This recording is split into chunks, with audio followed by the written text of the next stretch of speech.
Hi అండి. Welcome back to my channel gorgeous Gautami. అందరూ ఎలా ఉన్నారండి? నేనైతే చాలా బాగున్నాను. ఐ హోప్ మీరందరూ కూడా చాలా బాగుంటారని కోరుకుంటున్నాను. నన్ను ఇలాగే సపోర్ట్ చేయండి. ఇంతవరకు అయితే నేను షార్ట్స్లో ఎక్కువ అప్లోడ్ చేశాను. వ్లాగ్స్ అయితే చాలా డేస్ అయ్యింది స్టార్ట్ చేసి అండ్ ఎడిట్ చేసి కూడా. అండ్ ఇది ఎందుకు అప్లోడ్ చేస్తున్నానంటే ఇది మా ఊరి రామాలయం గుడి సంబంధించిన వీడియో అండి. ఎందుకంటే మా ఊరి వాళ్ళందరూ ఎంతో వెయిట్ చేస్తున్నారు ఈ వీడియో కోసం. అందుకని నేను త్వరగా వీడియోస్ తీసుకొని మరి ఎడిట్ చేసి అప్లోడ్ చేస్తున్నాను. చాలా వరకు చాలా వీడియోస్ ఉన్నాయండి.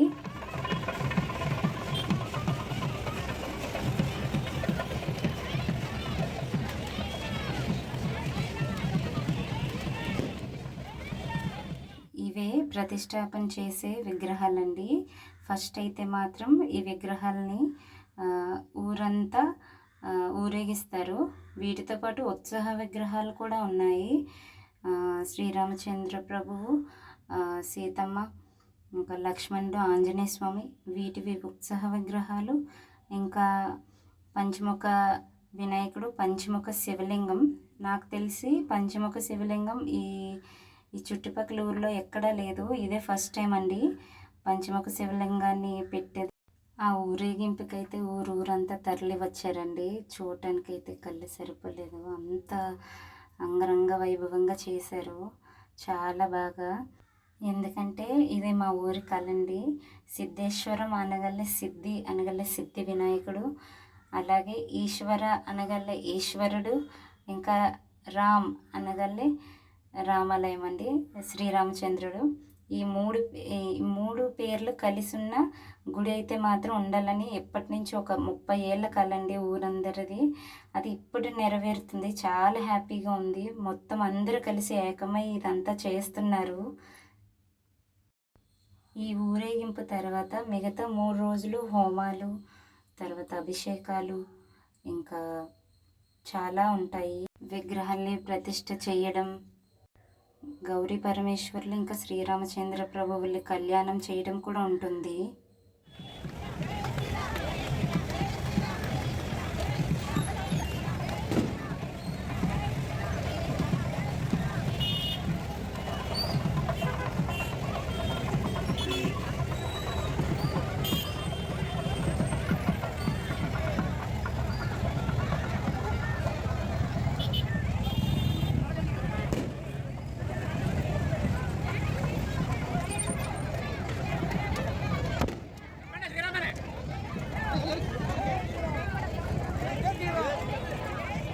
ఊరేగింపుకైతే మాత్రం కోలాటము ఒక 2 బ్యాచ్లు, తర్వాత తాడి పెద్దని తెచ్చారు, తర్వాత తప్పిడిగుళ్ళు ఉన్నాయి, తర్వాత చిరతలు, సన్నాయి, ఇంకా భజన రంగం, చాలా వరకు చాలా బాగా చేశారండి ఊరేగింపు అయితే మాత్రం. ఊరేగింపు అయిన తర్వాత నెక్స్ట్ డే నైట్ అయితే మాత్రం హోమం స్టార్ట్ అవుతుందండి. విగ్రహదాతలందరినీ కూర్చోబెట్టి హోమం చేస్తారు.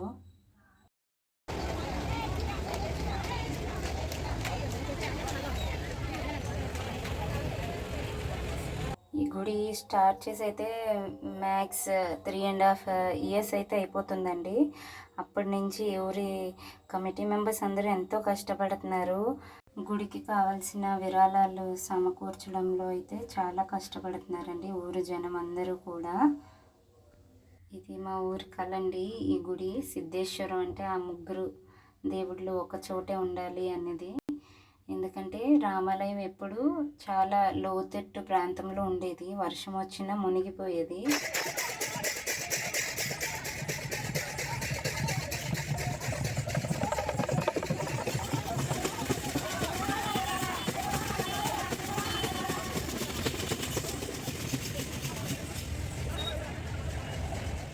గుడి లోతట్టు ప్రాంతంలో ఉండేది. పక్కన ఇల్లులన్నీ ఎక్కువ హైట్లో ఉండేవి. సో అలా ఉంటే ఎవరికి జాబ్స్ అవి రావు. ఊరి జనాలు ఎవ్వరికి కూడా, మా ఊర్లో గవర్నమెంట్ జాబ్స్ లేవు మా ఏజ్ వాళ్ళెవ్వరికి కూడా. సో అందరు నిర్ణయించుకొని ఈ గుడి స్టార్ట్ చేశారండి. మొత్తానికి కంప్లీట్ అయిపోయింది. ఐ హోప్ మొత్తం ఊరు జనం అందరికీ మంచి జరుగుతుంది అనుకుంటున్నాను. థ్యాంక్ యూ అండి. ఫాలో చేయండి.